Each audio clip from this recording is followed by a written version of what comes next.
Guys, एक बार फिर से आपका हमारे चैनल टोटल स्टूडियो पर स्वागत है। अब हम अपने टॉपिक को फर्दर आगे बढ़ाएंगे। तो हमारा जो टॉपिक होगा वो होगा हमारा चार्ज।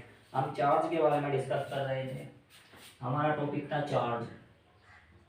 तो मैं आपको बताना चाहता हूँ, अगर ये हमारे चार्ज सेम नेचर के हैं, मतलब पॉजिटिव और पॉजिटिव या फिर नेगेटिव या नेगेटिव, तो अगर हमारे चार्ज सेम नेचर के हैं तो ये एक दूसरे को क्या करेंगे, एक दूसरे को अट्रैक्ट करेंगे, एक दूसरे को रिपेल करेंगे। अगर ये पॉजिटिव पॉजिटिव है तो एक दूसरे को क्या कराएंगे, रिपेल करेंगे, मतलब ये इसे इधर को फोर्स लगाओगे और ये क्या करेगा, इस पर इधर को फोर्स लगाएगा, तो एक दूसरे को रिपेल करेंगे। ऐसे ही नेगेटिव नेगेटिव। अगर हम इनका नेचर थोड़ा सा चेंज कर दें, अगर ये पॉजिटिव है और यू हमारा क्या है, नेगेटिव है, तो ये एक दूसरे को अब अट्रैक्ट करेंगे, मतलब ये क्या लगाओगे, एक दूसरे की ओर को फोर्स लगाओगे, यू अपनी ओर को खींचेगा और यू इसे अपनी ओर को खींचेगा, मतलब क्या करेंगे, एक दूसरे को अट्रैक्ट करेंगे। क्या तो ये हमारे क्या होता है, चार्ज का नेचर होता है। ये क्या होता है, हमारे चार्ज का नेचर होता है। तो इसी संबंध में हमारा एक नया टॉपिक आता है, कूलॉम्स लॉ। Coulomb's law. अब हमारे साइंटिस्ट है कूलॉम्स लॉ। अब उन्होंने क्या कहा, उन्होंने हमें चार्ज के बारे में जानकारी दी। उन्होंने कहा कि अगर हमारे दो चार्ज है, Q1 और Q2, एक दूसरे से ये है आर डिस्टेंस की दूरी पर रखे हुए हैं, एक दूसरे से आर डिस्टेंस की दूरी पर है, ये सेम नेचर के भी हो सकते हैं और अपोजिट नेचर के भी हो सकते हैं। अगर ये एक दूसरे से आर डिस्टेंस की दूरी पर रखे हुए हैं तो हमारे जो साइंटिस्ट थे कूलॉम्स, उन्होंने बताया कि जो इन पर जो फोर्स लगेगा, जो एक दूसरे पर फोर्स लगाओगे, वो क्या होगा कि the electric force is directly proportional to the charges and inversely proportional and the inversely proportional to the square of distance between them, मतलब ये क्या कह रहा है, ये कह रहा है कि जो ये फोर्स लगाओगे, जो इनके जो चार्ज होंगे, जो फोर्स लगाओगे इन दोनों चार्ज के, तो डायरेक्टली प्रोपोर्शनल होगा, और जो डिस्टेंस है हमारी इन दोनों के बीच की, इसके स्क्वायर के इनवर्सली प्रोपोर्शनल होगा।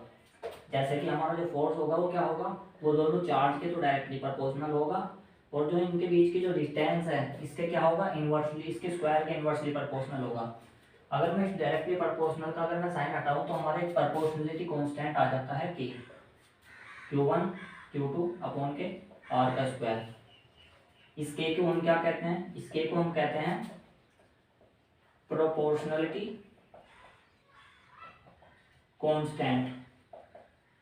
और जो इसकी जो वैल्यू होती है अलग अलग मीडियम के लिए अलग अलग होती है। इसकी वैल्यू एयर के लिए अलग होगी, वाटर के लिए अलग होगी, और वैक्यूम अलग के लिए अलग अलग होती है। अगर मैं एयर की बात करूँ या वैक्यूम की बात करूँ, एयर या वैक्यूम की बात करूँ, तो इसकी वैल्यू होती है 1। अगर मैं वाटर की बात करूँ तो वाटर की जो इसकी जो वैल्यू होती है वो होती है 81। तो इस के को हम, ये कांस्टेंट है एक प्रकार का, तो हम इसे ऐसे भी लिख सकते हैं, के इज इक्वल टू हम ऐसे भी लिख सकते हैं 1 upon K 4 pi epsilon not. इसे हम कहते हैं E0 नहीं कहते हैं, इसे कहते हैं एप्सिलॉन नॉट। क्या कहते हैं हम इसे, epsilon, epsilon not, epsilon not. तो गाइस अब आगे हम फर्दर करेंगे, लेकिन इससे पहले आप एक बार स्क्रीनशॉट ले ले जरा। अब हम आगे बढ़ेंगे, मैं हट रहा हूँ, ये लीजिए।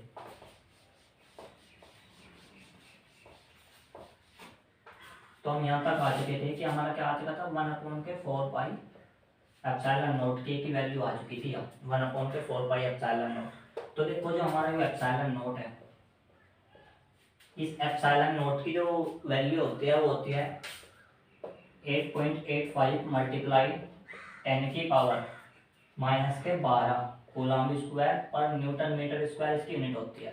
अब आपका क्वेश्चन होगा कि ये यूनिट कहाँ से आई, ये यूनिट कहाँ से आई। तो हमने भी फॉर्मूला डिस्कस करा था, F is equal to 1 upon K 4 pi epsilon naught Q1 Q2 upon K R का स्क्वायर। तो देखो अगर मैं यहाँ से एप्सिलॉन नॉट की अगर वैल्यू निकालूँ तो ये क्या होगा हमारा, इधर मैं एप्सिलॉन नॉट की वैल्यू निकाल रहा तो हमारा हो जाएगा 1/4 pi f Q1 Q2 upon K R का स्क्वायर। तो देखो हमारा चार्ज है, पिछली वीडियो में मैंने बताया था कि जो चार्ज होता है उसकी यूनिट होती है हमारी कूलाम। क्या होती है, कूलाम। तो देखो ये दो चार्ज ही है, एक प्रकार से दोनों चार्ज ही है, यूनिट तो इनकी कूलाम भी होगी, लेकिन अलग अलग नेचर क्या है, लेकिन चार्ज तो यूनिट तो इनकी कूलाम भी रहेगी। तो देखो इसकी यूनिट बनेगी कूलाम का स्क्वायर अपॉन, देखो ये तो कांस्टेंट है, कांस्टेंट की कोई भी यूनिट नहीं होती। अब बात करते हैं फोर्स की, तो फोर्स की यूनिट होती है न्यूटन, और ये हमारी एक प्रकार से डिस्टेंस है, रेडियस, रेडियस ही तो है, तो रेडियस क्या है, एक प्रकार से डिस्टेंस ही तो है।